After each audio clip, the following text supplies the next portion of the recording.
Today I'm speaking to Becky Holmes. She's the author of 2 books about fraud. Keanu Reeves is Not in Love with You and The Future of Fraud, just released a month ago.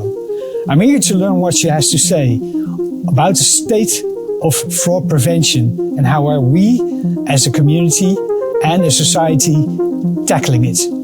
Join us for a new episode of Fusion Fireside. Is it so since you're now the most knowledgeable scam person pretty much in Europe? Who? Right? You are. Are you No. You're not? No. I've written a couple of books. That is not the same thing at all. God, no. Well, smart people tell me that writing books is very complicated and a lot of hassle. It's an awful lot of hassle. But fortunately, the reason that I love doing it is because I have to talk to so many experts, because I don't know a thing until I interview other people. And then I sort of try and absorb that knowledge. But there's always people who know 100 times more, and it's them that you have to interview to get the books done. Yeah, understood. What kind of people do you speak to in order to get the research for your books? Oh, well, it depends on the book. I mean, the original one, the Keanu Reeves is Not in Love with You, that one was all about romance fraud. So I spoke to police who worked in that particular department. I spoke to a lot of romance fraud victims. I spoke to people from charities who dealt with that. People who looked at the legal side of things. So it was very specific. But the second book, The Future of Fraud, my goodness, that one, I spoke to academics, police, lawyers, FBI agents, crypto agents, AI specialists, social engineering specialists, ex-fraudsters. I'm running out of people to speak to.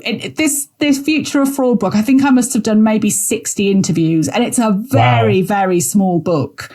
Wow. But there's it's a small book and there's so much to talk about that it was really hard. It was really hard to write because you've got to condense all of those people's knowledge into just this tiny little book.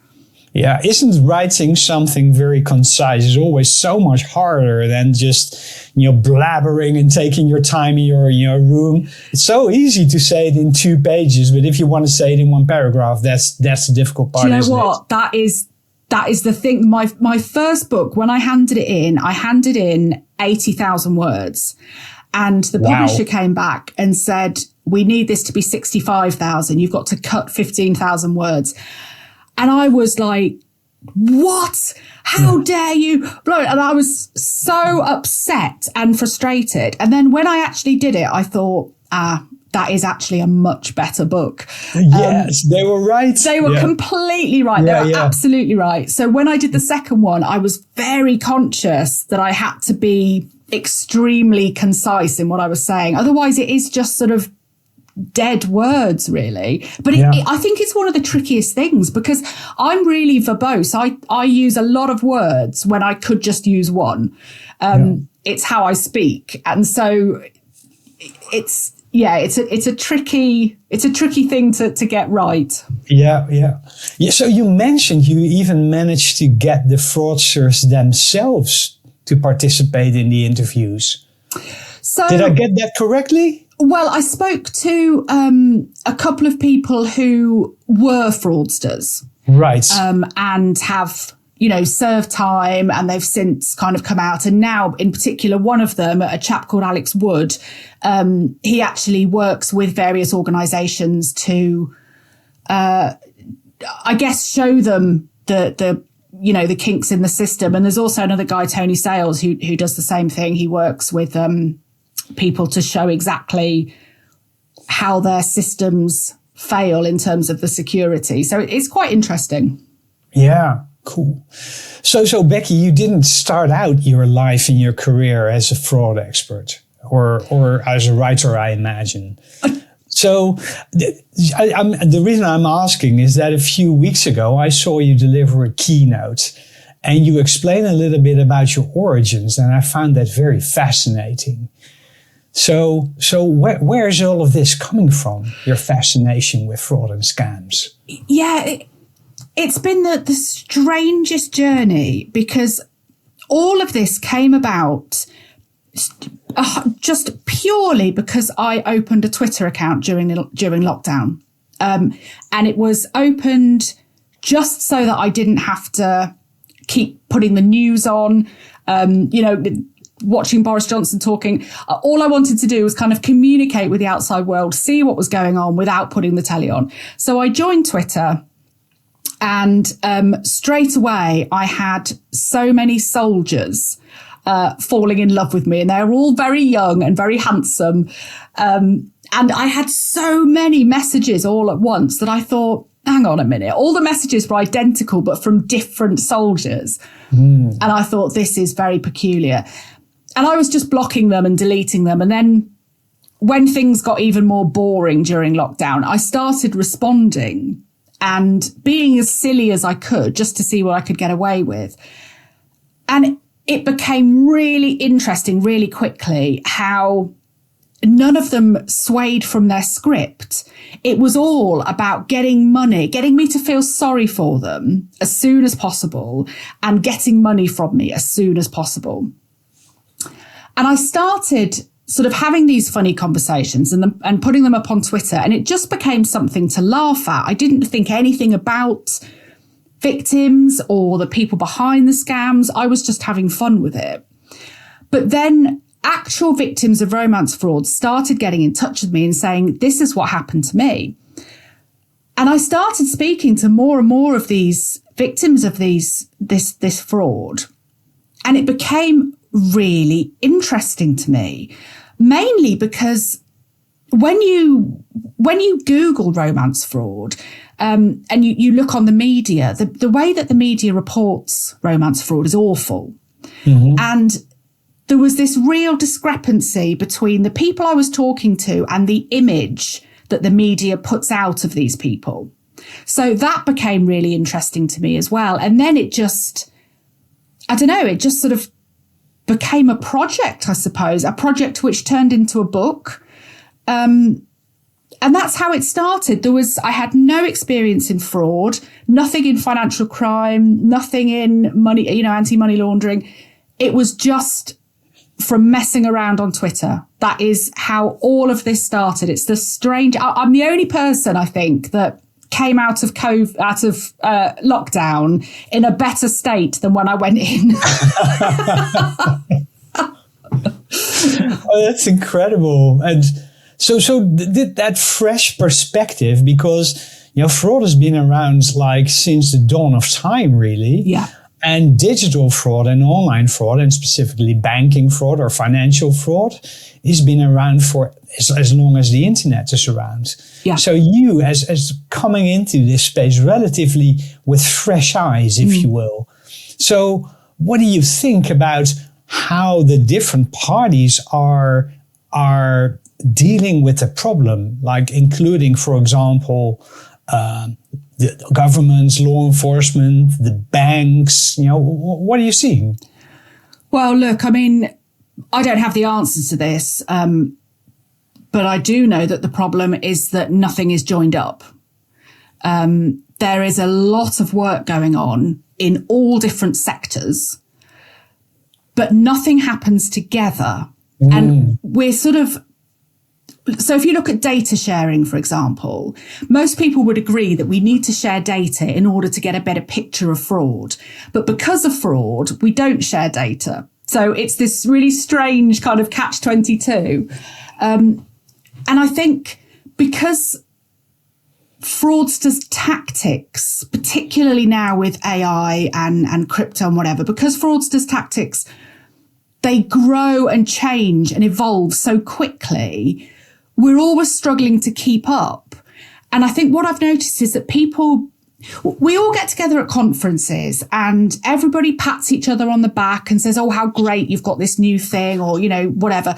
And we all, there's a speech at the end, and the chair will finish by saying, and I think we all agree that we've got to work together, and we all sat there, we applaud and we all think, yes, we do.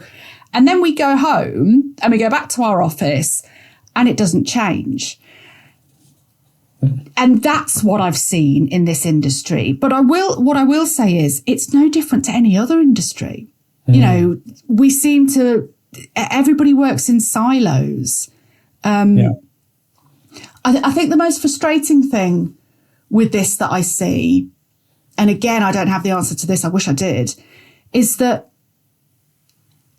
anyone who is a counter fraud professional listening to this will know this and be incredibly frustrated by it. But fraudsters can do things so quickly. But in the counter fraud world, people have to get sign off from the CEO. They have to get budgets. They have to put a project together. They have to do all these things to try and build the same system that a fraudster is already using. Yeah. And then when we build that system and we think, right, we're a good match for the fraudster now, the fraudster's moved on and done something else because they don't have to ask for budget or get sign off or, you know, any of that stuff. And I think that's something that I've really noticed in this industry, and nobody has the answer to that yet. Right. So do you see it like, do you see the analogy as some people call it a cat and mouse game, really? Is that what you're kind of likening it to as well? Yeah, I suppose so.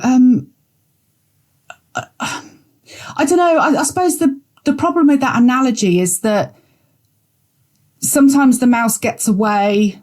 I see it more as an arms race. Right. Yeah. You know, everybody Understood. is just desperately trying to build the biggest, the best thing, and not necessarily looking at what is best. You know, you look at the arms race, everybody was, you know, all these men, I want the biggest, best, most violent guns. But actually nobody stopped to think, oh, is that a good idea? I don't know. Yeah. And that's kind of like how AI is now, isn't it? Everyone's trying to build the biggest, best thing, but no one's actually thinking, I'm not sure we should be doing this. So listening to you and speaking to you a few times over the past years, Becky, I always thought that you had a refreshing view on the victim side of, let's say, the fraud attack. And I think this is critically important because some people in my view don't have enough, let's say, understanding or appreciation of, let's say, victim behavior and how they get in those situations to begin with. So in your first book, Becky, you were speaking about romance fraud. Now, this is an MO that, of course, everyone knows and dreads. But your second book, obviously, I imagine you're speaking in the new ways or the evolution or how victims are being lured into handing over money to scammers. So what's changed between your first and your second book? Well, I think most people would agree that there's no such thing as new fraud. There's just new ways to do it. Right. And I suppose maybe that's the difference between the first and second book. The first book is looking at at romance fraud specifically, but it was written, came out 2 years ago. So it was written 3 years ago. And even at that point, 3 years ago, AI wasn't such the thing that it is now. And the same with crypto. It was big, but it wasn't used as much with everyday consumers in fraud. So the second book, it looks at how consumers are being defrauded by the use of AI, using cryptocurrency as a vehicle, how social media has just, is dominating the fraud landscape. And may I say, and they don't care at all, in my view. It's the social media. Are you the social media companies? Yeah, other views are available. But in my view, the social media people often ask me who should be held accountable for what's happening in the fraud world. And yes, you know, we have, there's an onus on the banks, there's an onus on telco companies, the police, etc. Social media, why is nothing happening to social media companies? In the UK, we have the Online Safety Act, which is so far being very successful in helping child victims, you know, online of sexual abuse, etc. But there's a part in there about fraud. So if social media companies, that, you know, they can be fined tens of millions of pounds if there's fraudulent activity. Nothing's happened. You know, I can't remember what the exact statistic is, but the amount of fraud that starts on Meta, for example, and nothing is done about it, because social media companies, all they say is, we are the hosts. We're not responsible for what happens on our platform. We are just the hosts. Well, I don't buy that. For me, that is absolutely unacceptable.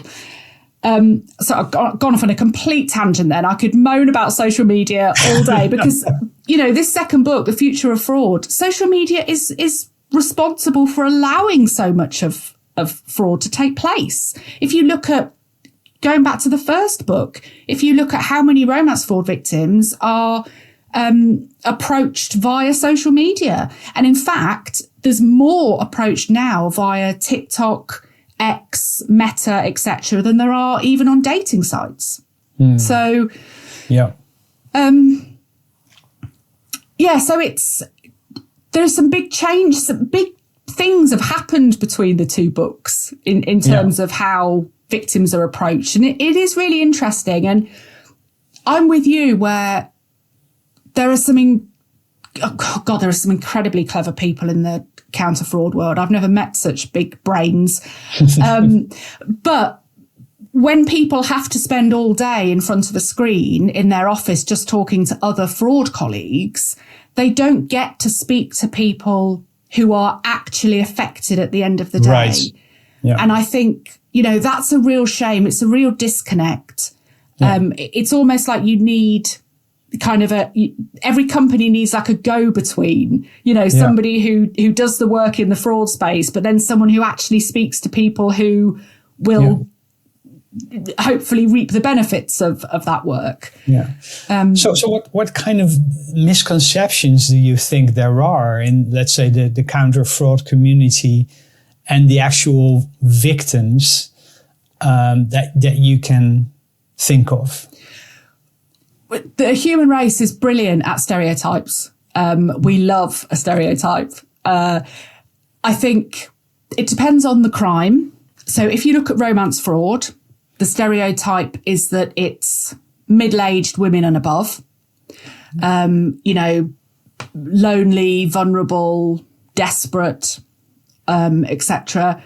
That is not the case. Of course, there are middle-aged women and above. Of course there are. But there are also middle-aged men and above. There are also men and women in their 20s and 30s. There are black women, white women, gay men, straight men. You know, there are every different demographic that you could imagine. Yeah. You know, you look at something like sextortion. So a lot of people talk about teenage boys. And of course, that's a big part of that demographic. But there are also much older women that have been victims of sextortion. And one of them in particular I've interviewed. And she said to me herself that she thought that this crime was perpetrated against young men. She didn't realise when she was becoming sort of embroiled in this because she never thought that it applied to her. Yeah. You know, or you look at maybe pension fraud. So again, you would naturally think that's for retirees, but it's not, because we're all putting into pensions, and you can be defrauded out of details for your pension scheme when you're 25 if you've already started putting into one. So we do have these stereotypes, and sometimes they're useful. You know, we need to look at the sort of person that are becoming involved in these frauds so that we can target them with communications, for example.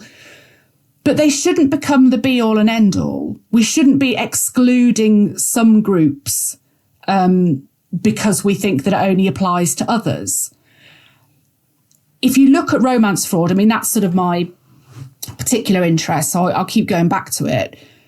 The reason I believe that we have got this stereotype of middle-aged women and above is because that's the demographic that comes forward and reports it. It doesn't necessarily mean they're the only people that have become a victim of it, but men are much less likely to report.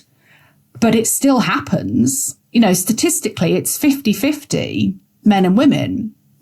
But it's very rare that you get a man in a national newspaper telling everybody what's happened. So people don't associate it with being a crime against men. Why do you think that is? Well, look, I'm now going to make a terrible generalisation. And I think I might have said this in my keynote when you saw me the other week. If you try and get a man to go to the doctor, unless something has fallen off that man, he will avoid going. So I think there is this thing, there's this kind of oh no, I'm not doing that. And I've spoken to this about a lot of male friends about mine, and they've all sort of begrudgingly agreed that if they don't have to report something or get something seen to whatever, they'd just rather not. And I think, joking aside, something like romance fraud, it's embarrassing. It can be really shameful, not because it should be, but because that's how victims are made to feel. And it takes a certain person to come forward and be willing to put their story out there. Right. And I wish that when they did that, the media would be more kind. Yeah. That's interesting you say that, because I happened to speak to one of the victims of the Tinder swindler, Eileen, the other day. I'm sure you know her. Yes. It's very brave indeed. And I noticed whenever I spoke to other people that I met Eileen, and I told her story, people were immediately biased towards, well, you know, they probably seen the documentary on Netflix. And first question is, but why did she fall for that? But that's not the right question, isn't it? Yeah, exactly. Right? This is the thing. So I know Cecilia quite well, who's one of the other participants in the documentary. And she has said on many occasions that, you know, she's had a lot of support after the documentary came out, but she had and still has so much negativity. Wow. So many people saying, why were you so stupid? Why couldn't you see it? Calling her a money grabber, a gold digger. And people are biased. And there's something else that's interesting. When I was researching that first book and I was looking at how victims are portrayed in the media, and there's a very interesting male-female divide. And this is what I found. And it's since I've told a few people this, they've said, oh, I don't know about that. And then I've had emails later saying, God, you're right. When you see a female victim of romance fraud portrayed in the media, people say, she's so stupid. Why did she fall for that? She must have been desperate, etc., etc. The rare occasions where you see a man, they say, the woman was money grabbing, and it always seems to be the female, whether they are the victim or the perpetrator, who bears the brunt of the blame. And it's really strange. It's something that would never occur to me to be the case, but it's really, really strange. I would, just for your own interest, go and have a look. Have a look at the comments under the news sections in online newspapers. It's fascinating. Yeah, well, exactly. I experienced it firsthand, you know, when after meeting Eileen. So there's obviously something going on there.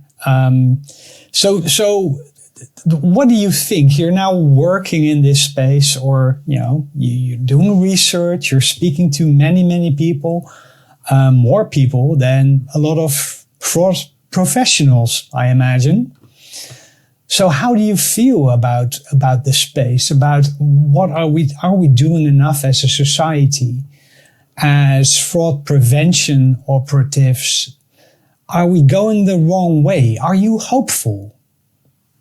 Oh, I don't like that question because I'm going to sound incredibly negative, but let's go with it. So, when I wrote that second book, The Future of Fraud, my publisher said to me, now listen, you need to end this book on a positive because we don't want everybody thinking that there is no hope. And I thought, and I had the same feeling then as I've had when you've just asked me that. Is there hope? Yes, of course there is. But I don't know when things will start to get better. Because at the moment, like I said before, that the fraudsters are winning. They have more money than we do. They have less, they have nothing in their way in terms of being able to get things done and to put new systems out. And also they don't have this, they're not working within the same moral sort of gates that we are. So whereas we think, oh no, we could never do that, they're off doing it. And that really, really frightens me because I cannot see how that is going to stop. However, I do speak to a lot of people. And like I said before, such clever people. And things are being built which are absolutely outstanding. And I can see a time where frauds are stopped through technology. But, and again, I'm going to caveat that with a lot of frauds, particularly emotional fraud, so romance fraud, sextortion, any kind of fraud where somebody has used the victim's emotions against them. So that could be a crypto scam. It could be an investment scam, whatever it is. Those types of frauds can't be stopped by technology. And that is where we should be putting more research, I think, because it's all very well putting technology in place that will stop a transfer going from your bank or that will pick up that something is AI. They're very clever and they will work. However, if a fraudster has managed to get your phone number and they can speak to you and persuade you and tell you they love you or tell you that you're important to them or that they've got a great opportunity for you, it's those ones where they use incredibly clever social engineering. They get to the real heart of what you care about. It's those ones that technology can't protect us from. And it's those that I worry about. And it's those that I think we should be looking at more. So Becky, you mentioned there's bad stuff happening and the future might not be exactly rosy, but I think your editor was right. And we need to try and end on a high note here. So do you have examples of something that you see any good coming out of this?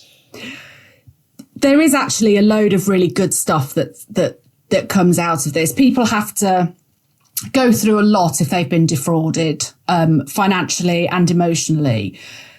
But I have noticed in the fraud world that people really are brought together, and there is this real passion amongst people who I speak to all the time, who it doesn't just seem to be a job. It's kind of a vocation. People really take it upon themselves to make things better.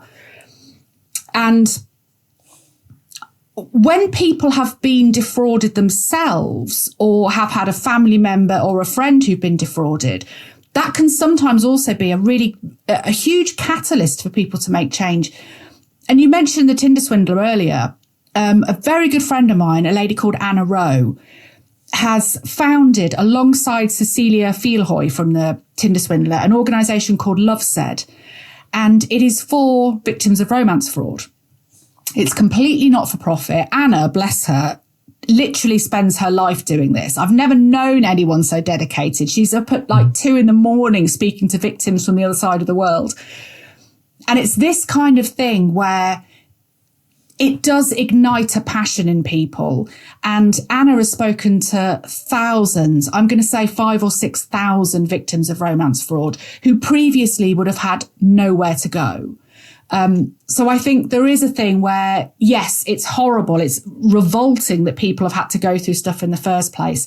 But out of those experiences, huge connections grow. And it's through those connections where people will really make a difference, and they'll discuss things like language, how we should be getting the messages out, how we should be talking to victims, how we should not be talking to victims. And stuff like that is really heartening to see. So the publisher is right. And I need to remember that there are some incredible things that come out of this industry. Well, that's awesome, Becky. So I really want to thank you for enlightening us in this conversation during the last 25 minutes or so. And to anyone listening, you need to pick up one of Becky's books. The first one is called... both of Becky's books. There you go. Right. Pick up both, right? Pick up both. The first one has a photograph of a celebrity on the front.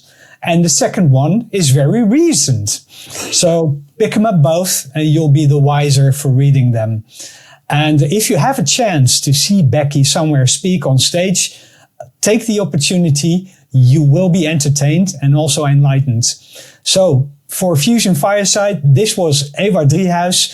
Hope you enjoyed the episode. For more episodes, go to www.threadfabric.com/Fusion Fireside. See you next time.